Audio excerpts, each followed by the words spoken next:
Hola, ¿qué tal? ¿Cómo están? Mi nombre es Daniel Verde y este es el canal Psicoterapia Virtual. Pubertad, adolescencia. ¿Es lo mismo? ¿Es parecido? ¿Una es una etapa de otro? No. Vamos a aclarar bien estos términos y vamos a hacer dos videos. El de hoy centrado en la pubertad, pero también aclarando y diferenciándolo con la adolescencia. Y en el próximo, hablando más de adolescencia desde el punto de vista psicológico y social. Bueno, empezamos después de la presentación.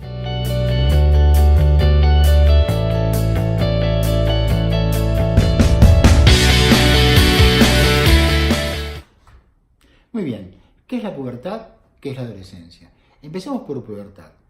La pubertad es un fenómeno biológico que los humanos lo compartimos con muchísimas especies, casi todas las especies sexuadas. Justamente las especies de reproducción sexuada tienen un periodo que no están preparados para la fecundación y luego sí un periodo ya preparados para la reproducción. Habitualmente, en la gran mayoría de las especies, incluso en las especies muy cercanas en la escala zoológica a nosotros los humanos, el tiempo entre que el individuo nace y tiene la aptitud para poder reproducirse, está preparado madurativamente para poder reproducirse, es bastante corto. Por ejemplo, no sé, pensemos en los animales domésticos, un gato, un perro, 7 meses, 6 meses, un año como mucho. Un caballo también, no más de un año. Entonces, en general, la preparación que tienen los animales más cercanos en la escala zoológica para poder reproducirse y, digamos, provocar el mantenimiento de la especie a través de la reproducción es durante un tiempo bastante corto. En nuestro caso, en el caso del humano, este tiempo es mucho más largo, tarda entre 10, 12, 15 años, ¿no? Promedio, la edad de la pubertad aproximadamente es unos 12, 13 años. ¿Por qué tarda tanto? Bueno, así es nuestro sistema fisiológico, así es nuestro sistema madurativo. Ya desde el nacimiento, en verdad, nacemos con cierto retraso madurativo, es decir, no está acabada la conformación humana en el momento del nacimiento. Fíjense que la administración del sistema para que el bebé pueda caminar ocurre recién al año de vida, es decir, más o menos a los... un año y medio largo desde la etapa embrionaria, desde que ese sujeto se concibió. Así que en ese sentido, comparativamente a un caballito, a un perrito, a un gatito, nosotros tenemos todo bastante más retrasado. También la pubertad. Entonces, la pubertad, como definición, es un fenómeno biológico, como decía antes, que lo compartimos con el resto de las especies, de reproducción sexuada, y que tiene que ver con la aptitud con P, reproductiva, es decir, que el humano está preparado para reproducirse. Como todos sabemos, nuestra especie sexual tenemos la hembra y el macho oficia de semental, la hembra oficia de la persona que hace todo el proceso de engendramiento, gestación, parición, luego lactancia, etcétera, etcétera. Eso así venimos de fábrica procesados. Entonces, eso es básicamente la pubertad, ese fenómeno biológico. Ahora, veamos detalladamente cuáles son los cambios que se producen a nivel hormonal, a nivel fisiológico, a nivel corporal. Venimos de una larga niñez, que es lo que llamamos la segunda infancia, entre los 5 o 6 años hasta los 12, 13 años, y de repente, porque esto también es algo muy interesante, la pubertad no es algo que ocurre en forma lenta y transicional, sino ocurre de una manera muy rápida y muy fuerte. Rápidamente la persona crece. El crecimiento corporal se da en ambos sexos, tanto en el varón como en la mujer. El crecimiento general del cuerpo, del tamaño del cuerpo, de la altura, etc. Asimismo, hay un gran crecimiento de la caja corporal en la pubertad, un estiramiento de las piernas, hay un crecimiento, algo muy concreto que uno lo puede ver en los púberes, dentro de lo que se llaman caracteres sexuales secundarios, el crecimiento, por ejemplo, del vello, tanto en el varón como en la mujer. Lo particular del varón, que empieza a crecer un vello específico, que no lo tiene la mujer, que es el vello que llamamos barba. Pero el vello axilar, el vello pubiano y una mini vellosidad en toda la superficie corporal se da justamente a partir de la pubertad. Esto está insuflado, está provocado por el cambio hormonal que se produce justamente para provocar la posibilidad de reproducción. Dentro de esos caracteres sexuales secundarios también tenemos el cambio de la voz, cambian ambos sexos la voz, no es que cambie el varón y la mujer, no. Lo que pasa es que la voz femenina es más aguda y la voz masculina habitualmente es más grave. Como es la femenina se parece más a la de un niño o una niña, pero no es una voz infantil, es una voz bien distinta, la voz de una joven de 13, 14, 15 años, que era la voz de esa misma joven cuando era una niña de 8, 9. Así que eso también cambia. Hay cambios muy importantes en la conformación física, en la forma del físico. Y acá, nuevamente, la parte hormonal, la parte cromosómica, la parte biológica, marca la gran diferencia sexual entre el varón y la mujer, que viene ya, digamos, marcada por los genes y por las hormonas. Me refiero que el cuerpo masculino, en ese crecimiento, tiende a ser espalda ancha, cintura derecha, cola chica, y piernas más robustas, mientras que en la mujer es el famoso cuerpo de contrabajo, de guitarra, la espalda ancha, la cintura muy finita, mucho más fina, y unas caderas bien anchas, que tienen la función biológica de acumular grasa, tanto en la zona de las caderas como en la zona de las nalgas, porque la naturaleza en eso es sabia y prevé una situación de que a la hora de amamantar a un niño necesite de mayor energía, y esa energía la saca de sus propias grasas. Entonces es el típico cuerpo femenino, que es bien distinto al cuerpo masculino, y que de alguna manera la atracción sexual más básica, más biológica, se basa mucho en esa diferencia sexual entre un tipo de cuerpo y otro tipo de cuerpo.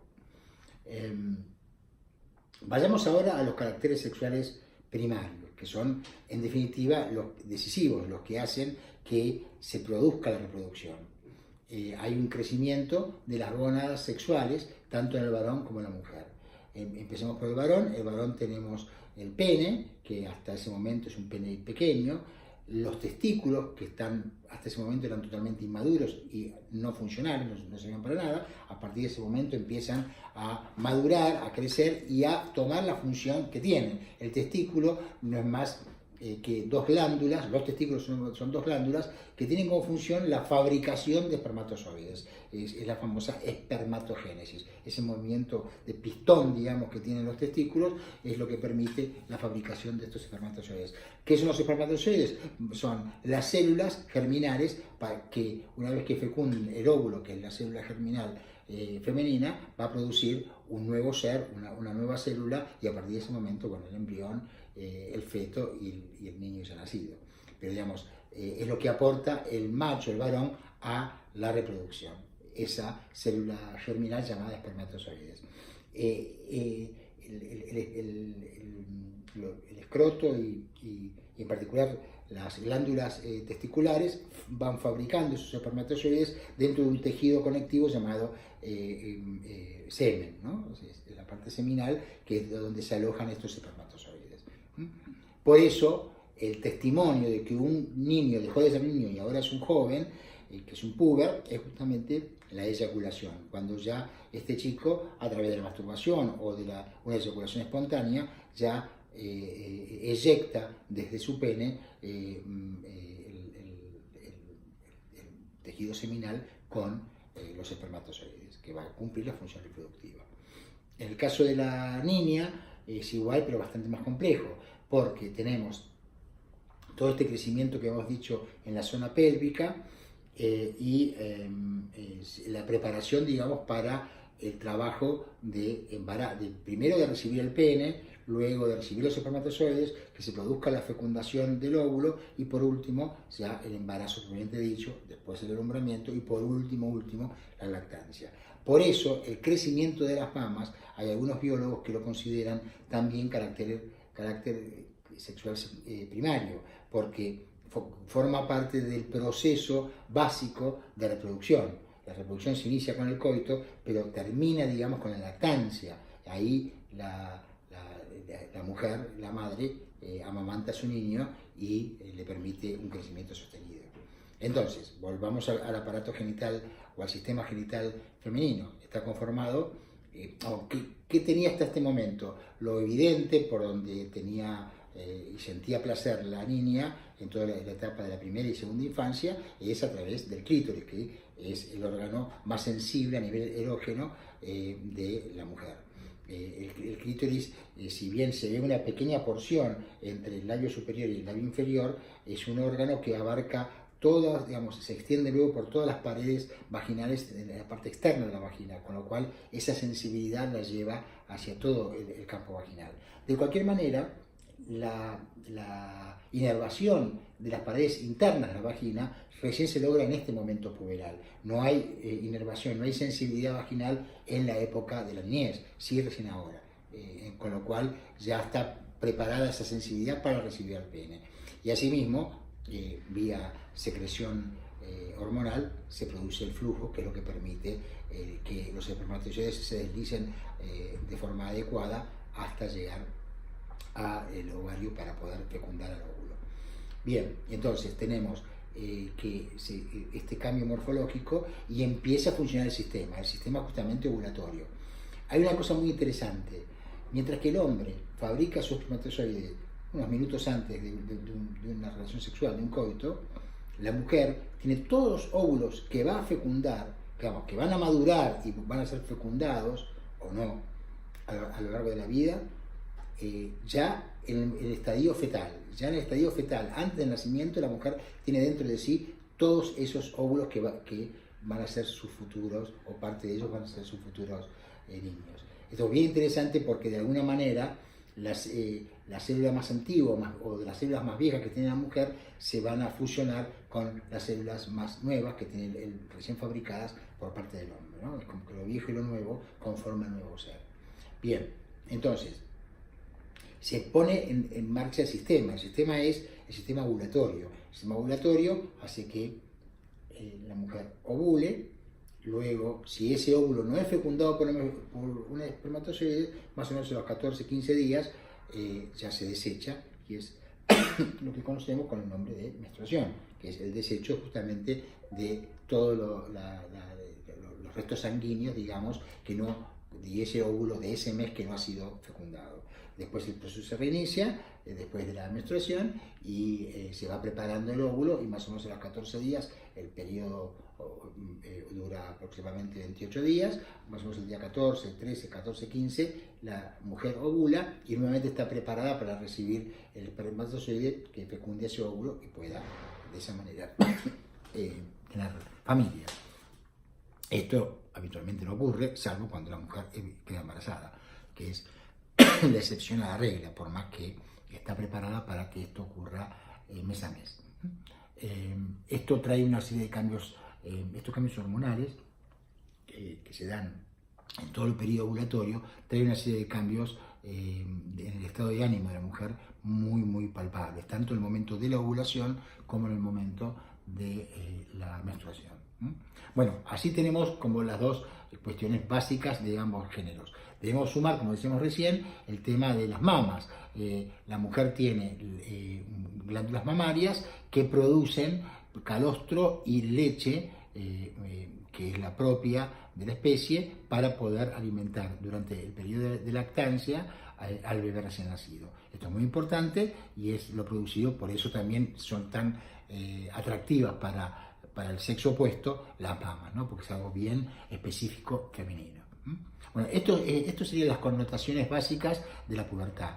Caracteres sexuales primarios, los que permiten evidentemente la reproducción, y caracteres sexuales secundarios que conforman, digamos, parte del cortejo erótico y de la diferencia sexual tanto anatómica, hormonal y cromosómica que hay entre varones y mujeres.